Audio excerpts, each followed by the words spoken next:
Welcome to Eagle Eye, interviewing your favorite USA Eagles around the globe.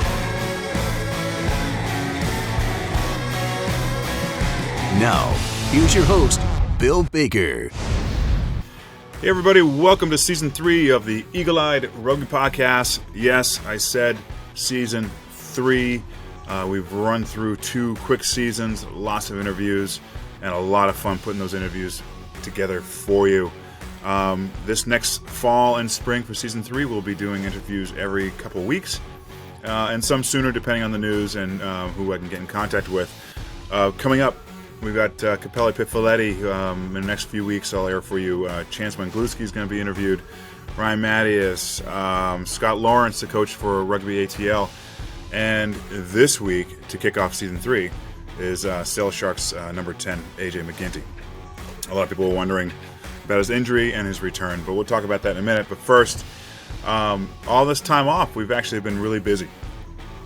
We are hosting a live, almost like a live podcast, a live radio show on the social audio app called Clubhouse. Clubhouse is free. Download it now on iPhone or Android. Again, it's a really cool app, but we are doing USA Rugby happy hours, 8 p.m. Eastern Time to 9 p.m. Eastern Time on the Clubhouse app. It's free to join. Basically, you get in there and you listen to us talk about USA Rugby, myself and John Fitzpatrick from Rugby Morning. We have a guest on every week. We've had Ryan Mattias, Nate Osberger, Blaine Scully, Dino Waldron, Alex Magleby, and many more. And we're planning on some big guests coming up, especially during the USA and Canada Internationals. So it's a lot of fun. You get in there, you can ask questions of any of us, myself, the other hosts, and the guest.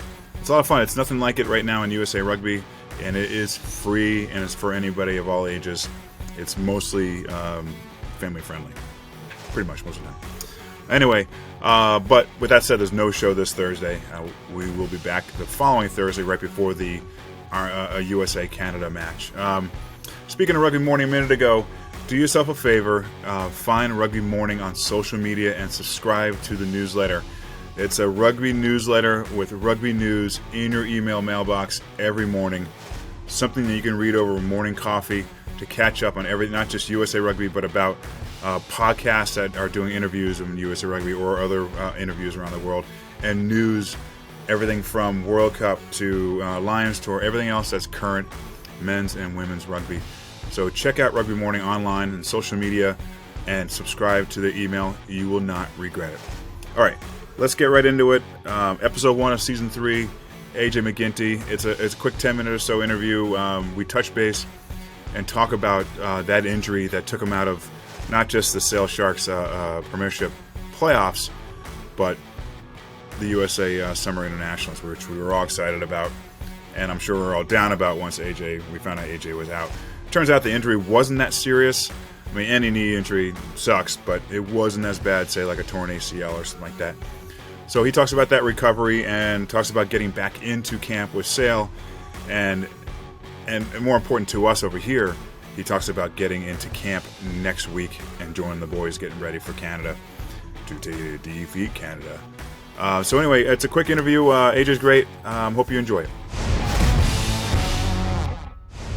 So, man, it's good to see you. It's good to hear you. How have you been?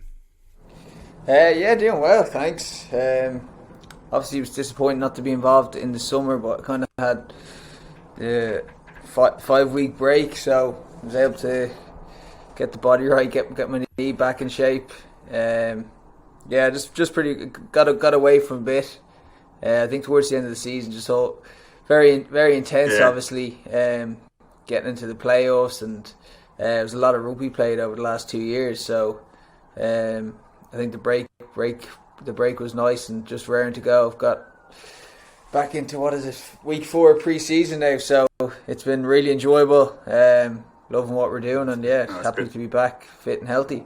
Well, let's go back to that. I mean, I don't want to talk about the actual injury happening, but talk about your emotions or disappointment when that happened, because not only, like you said, you missed out on the Prem playoffs, but then you missed out on the USA test. I mean, that had to have been difficult for you to deal with.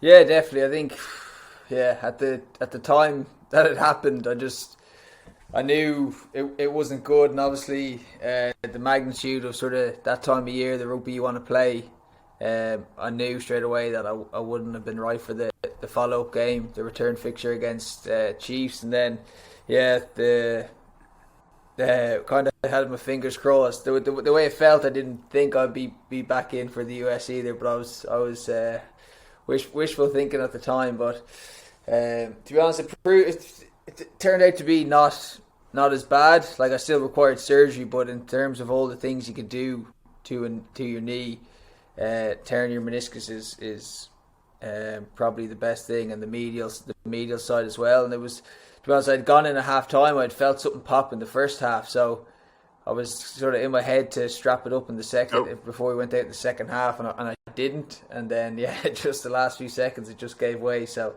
there was definitely something wrong. If it didn't go then, I would have been nursing a sore knee for a while. So to be honest, is the physios looked after me really well. The surgeon was unbelievable. Then in London I had to travel to, but got it all done in a week and sort of road to recovery. So I'll be back for obviously the Eagles now, and I fly on Sunday and back for the start of the season for sale. So it's worked out really well. So how talk about your recovery? You said it was easy. I ruptured my ACL over a year ago during COVID, and my surgery is not actually planned until this January. But I'm not trying to come back to play in a Premiership match. So, but ACL, the way I did it, I'm good 6 to 9 months of recovery. So, for you, what did recovery look like? So I had. It's funny because the way it was described to me, like the surgeon said, what had happened, the meniscus sort of sits like that, like a horseshoe, and I tore the front of it, and then it overlapped onto the back of it, just the way I had been sort of got shoved. So it was pretty much like I had a doorstop in my knee. So I was in a brace for the whole week, couldn't put any pressure on it. So that's why I kind of feared the worst. And my hamstring was in a spasm as well. So they thought something had happened to my hamstring. And then once the surgeon saw the scans, he's like, I know exactly what's wrong. I'll get you in as soon as possible, because I know that injury is really, really painful. And it pretty much described everything I was going through. And straight out of surgery, I was on a lot of medication, but I was able to, I didn't even need a brace, didn't need crutches. I was able to put some weight on it, which was a massive relief, because I hadn't been able to do it for 5 days. So, I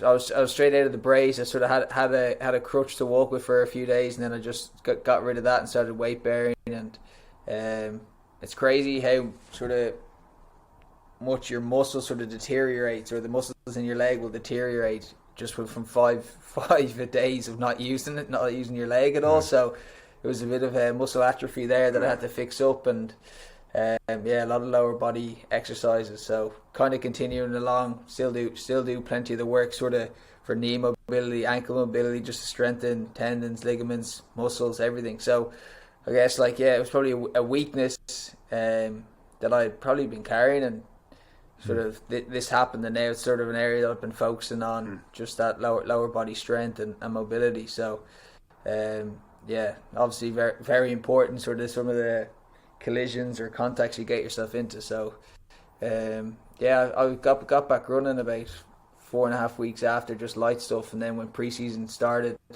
thankfully they held me out of the fitness sessions early on, but now I'm back in getting the full load. So getting back fit and feeling really good. So it's hasn't been effortless, it's gone very well, but it's been tough too. They didn't give you a pair of gold shorts and say no one hits AJ right now in training, right? That you're fully into it. Yeah, fully into it. I'll do my best to avoid the contact at all costs early on, but it's been pretty low key. There's only a few periods of intense contact. So just warming up the shoulders, getting back into it. So you said you travel over to join the team, to join the USA squad soon. It's been even longer for you, obviously, because of the injury. What are you looking forward to the most about joining this team? Yeah, it's been almost 2 years now. So I guess one is seeing the lads again. It's been a long time. I love the environment, enjoy playing with the lads, and first of all, just catching up with everybody.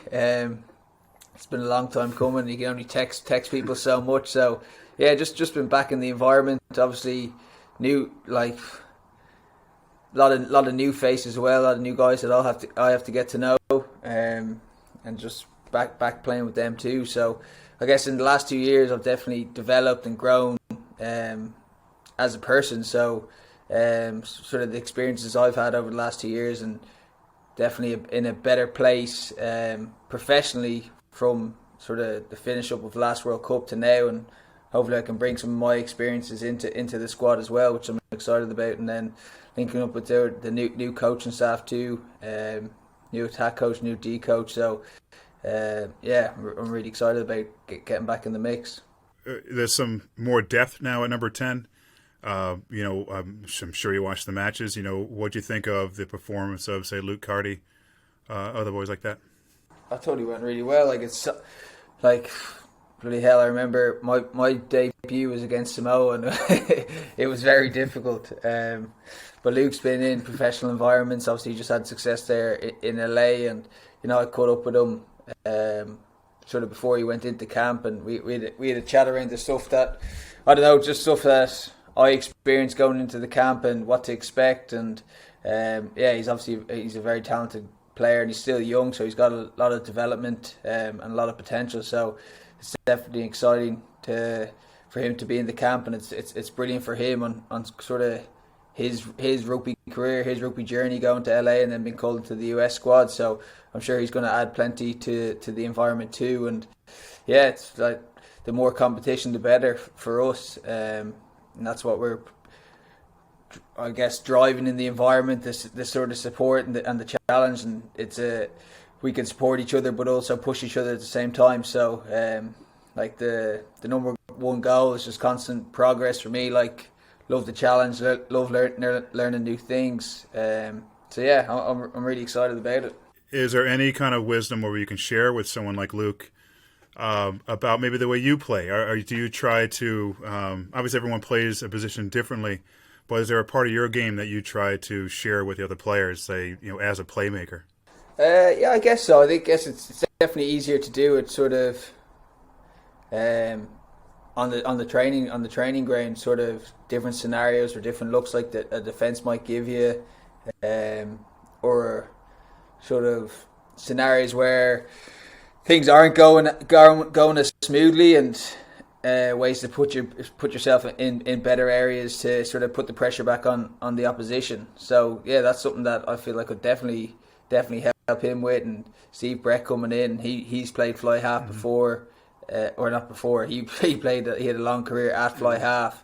I know he's done some great work in Atlanta this year as their attack coach, but he's someone that will definitely I'll be able to benefit off, and sort of picking his head about different ideas in attack. Yeah, so it's pretty exciting. Like I can't really wait to get over there. And not just for USA, but what's been your impression of at the end of the season for Major League Rugby? I mean, Atlanta almost pulled off that win against LA. LA, a very strong team. I mean, pretty impressive the way that league finished, right? Yeah, definitely.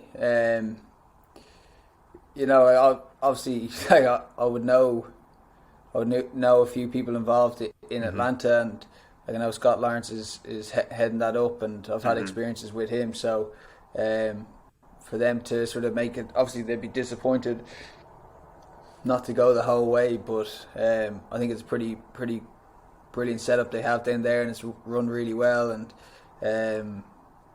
yeah, I can really see that place going from strength to strength. And I think all the rugby, like as well, Utah, obviously I was messaging Sean Davies, and he's coaching up there as well. So they ran LA really close in the semis. So yeah, there's definitely getting more and more competitive over there, and it's definitely great to see, and it's great for rugby in America that keeps growing, and sort of the players get better, the fan base grows, and the game benefits on a whole. So certainly really exciting. I think as well, like coming into the summer test just gone, like what was it, 75%, 80% of the squad was playing in the MLR, which is brilliant. So yeah, it's hopefully it continues like that. Yeah, it's been great for the game. Still a number of players over in Europe, like yourself, that are with the team, like Peterson. You know, Paul Asike, hopefully we'll see him back in a USA jersey at some point. But just generally speaking for you, AJ, as my last question for you, are you looking past these Canada matches? Are you looking for the next World Cup? Do you know where your future lies, say, with the USA Eagles? Do I know where my future lies? Well, I mean, do we see a number of years left in you? Let's put it that way. Yes, I would certainly like to think so. I don't know how long. There's competition there now, so you got to earn your place. But I would like to think there's plenty more years left in me. I'm still very much enjoying the game. I love it. It's my passion, and